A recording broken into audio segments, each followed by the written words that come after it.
ప్రొడ్యూసర్లు మిమ్మల్ని టార్గెట్ చేసి మిమ్మల్ని దారుణ చేశారనిపిస్తుంది సార్. ఇప్పుడు కూడా ప్రొడ్యూసర్లే మిమ్మల్ని దారుణ చేయడానికి ఇష్యూ తీసుకుంటున్నారు. అరే మీకు టోటల్ ఎపిసోడ్ అర్థమవుతుంది కదా, మీ అందరికి అర్థమవుతుంది. మీలో నాకు తెలిసి మీరు అందరు జర్నలిస్ట్ మేధావులు.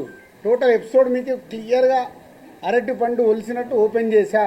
ఇది పేపర్ మీద రాసుకోండి. జూన్ 19 ఈస్ట్ గోదావరిలో స్టార్ట్ అయిన ఎపిసోడ్లో దిల్ రాజు ఉన్నాడా?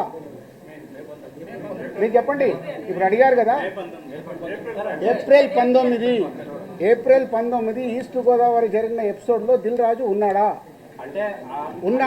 మీ దగ్గర ఆన్సర్ లేని దాన్ని దిల్ రాజుని ఎందుకు దానికి ఇంక్లూడ్ చేస్తున్నారు? అంటే నైజాంలో సమస్య ఎక్కడున్నా సరే నైజాంలో సీరియస్ అయితే తప్ప ఇష్యూ పెద్దది అవ్వదు కదా. అది తప్పండి. ఎందుకు ఆంధ్రప్రదేశ్ మనకు కాదా? అవసరం ఉంటే ఇప్పుడు ఇటెంట్ అటు మా ప్రతిధ్వన సినిమా డైలాగ్ లాగా మాట్లాడొద్దు. నా దగ్గర టోటల్ వీడియోలు కూడా పెట్టా. ఏప్రిల్ 19 వాళ్ళ మీటింగ్లో ఏం జరిగింది. ఆ వ్యక్తి సత్యనారాయణ డిస్ట్రిబ్యూటర్ ఎగ్జిబ్యూటర్ జనసేనలో కీలక వ్యక్తి అయినా. సార్ ఇప్పుడు మీకు కనుక 4-5 పాన్ ఇండియా సినిమాలు కనుక రాజు గారికి ఉంటే ఇప్పుడు ఈ పర్సెంటేజ్ సిస్టమ్ అనేది రాజు గారికి నచ్చదు. 2022లో కూడా ఒకసారి అనుకుని ఏమండి మీరు ఒక్కటి ఇవాళ మీకు క్లారిటీ చెప్పాను, మీరు మిస్ అయినట్టున్నారు.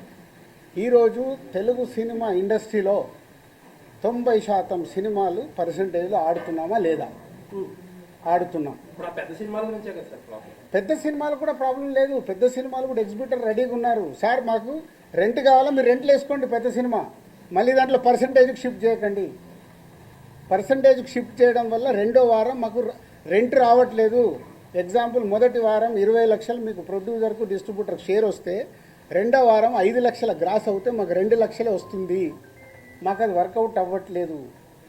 మరి ఇంకా బంద్ ఎందుకు చేద్దాం అనుకుంటున్నారు సార్? వర్కౌట్ అవ్వట్లేదు. ఆల్రెడీ పర్సెంటేజ్ 90% సినిమాలకు ఉంది.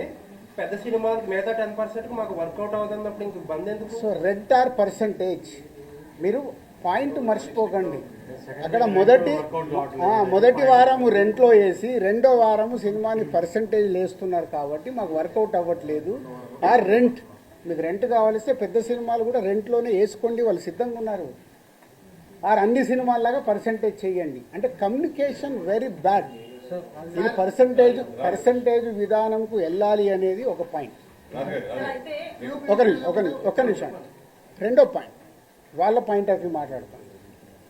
తమిళనాడు పర్సంటేజ్, తమిళనాడులో వాళ్ళ సొంత సినిమా అక్కడ పర్సంటేజ్లో ఆడి తెలుగు స్టేట్స్కి వచ్చే వరకు వాళ్ళకి రెంటల్లో వేసిస్తున్నాం. కర్ణాటక పర్సంటేజ్, కేజీఎఫ్ కానీ కాంతారా కానీ వాళ్ళు అక్కడ పర్సంటేజ్లో ఆడుతూ ఇక్కడ రెంటల్లో వేసిస్తున్నాం.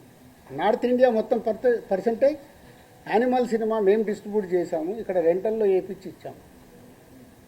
ఓవర్సీస్ అంతా పర్సంటేజ్. మన సినిమా ఆడుతున్న ప్రపంచమంతా పర్సంటేజ్ ఉంది.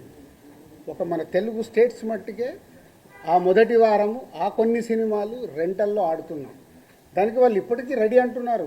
దాన్ని ప్రొడ్యూసర్స్ వాళ్ళు మాట్లాడుకొని సాల్వ్ చేస్తే సొల్యూషన్ వచ్చేసినట్టే.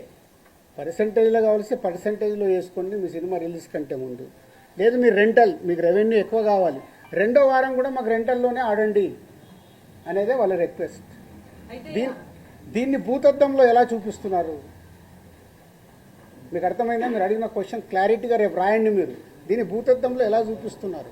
ప్రపంచమంతా ఇదే తెలుగు సినిమా, పక్క స్టేట్ సినిమాలు ఇక్కడికి వస్తే వాళ్ళందరికీ పర్సంటేజ్లు, వాళ్ళ సినిమాలకి అన్ని సినిమాలకి ఇక్కడ రెంటల్లో వేసిస్తున్నాం. సార్ అంటే నైజాంలో ఇప్పుడు మీకు అదర్ సైడ్ ఇంకో పెద్ద కంపెనీ వచ్చింది. ఆ కంపెనీ వచ్చినా సరే రాజుగారే కావాలి, మాకు రాజుగారే ఇంపార్టెంట్ అనుకున్న కంపెనీలు కూడా దీన్ని వ్యతిరేకిస్తున్నాయి కదా. వ్యతిరేకం నేను మాట్లాడలే. ఇంకా ఇప్పుడు నాగవంశీ ఉన్నాడు, వేరే వాళ్ళు ఎందుకు? Sithara we have is a very good association. నాగవంశీకి ప్రాబ్లం చెప్తే వెరీ నాగవంశీ ఇప్పుడు ఏమన్నాడు, ఈ ప్రాబ్లం అయిపోగానే సార్ ఎగ్జిబ్యూటర్స్కున్న ప్రాబ్లం ఏంటి మీరు డిస్ట్రిబ్యూటర్గా ఎక్స్ప్లెయిన్ చేయండి, మనం సాల్వ్ చేద్దాం. ఈ ప్రాబ్లం అర్థమయ్యేలాగా చెప్పేవాడు కావాలి కదా. ఎంతమందికి ఓపికలు ఉన్నాయి? ఇప్పుడు మీతో 40 నిమిషాలు అనుకుంటా కూర్చొని డీటెయిల్గా ఎక్స్ప్లెయిన్ చేస్తే మీకు అర్థమవుతుంది. ఎందుకంటే నాకు చాలామంది మిత్రులు ఉన్నారు, నాకు ఫోన్లు చేస్తున్నారు, సార్ మీరు ఏదో ఒకటి రియాక్ట్ అవ్వండి, మీ మీదకి వస్తుంది. నా మీదకి ఎందుకండి? నేను వేరే లెవెల్కి వెళ్ళిపోయాను, నేను ఇంకా కింద లేను. నేను దిల్ రాజు డ్రీమ్స్ అని కొత్తోళ్ళతో ఎలా పనిచేయాలి, లార్విన్ ఏతో నేను ఇంటర్నేషనల్కి ఎలా చేయాలి, ఒక ఇంటర్నేషనల్ కంపెనీతో ఇప్పుడు టైప్ చేసాం, ఒక సినిమా చేస్తున్నాం. ఇప్పుడు ఆయన వెళ్ళాడు. నేను ఆ లెవెల్లో ఆలోచిస్తున్నాను, ఇంక ఇక్కడే ఉండదలుచుకోలేను. ఏదైనా అనుకో అంటే నా thinking I want is a new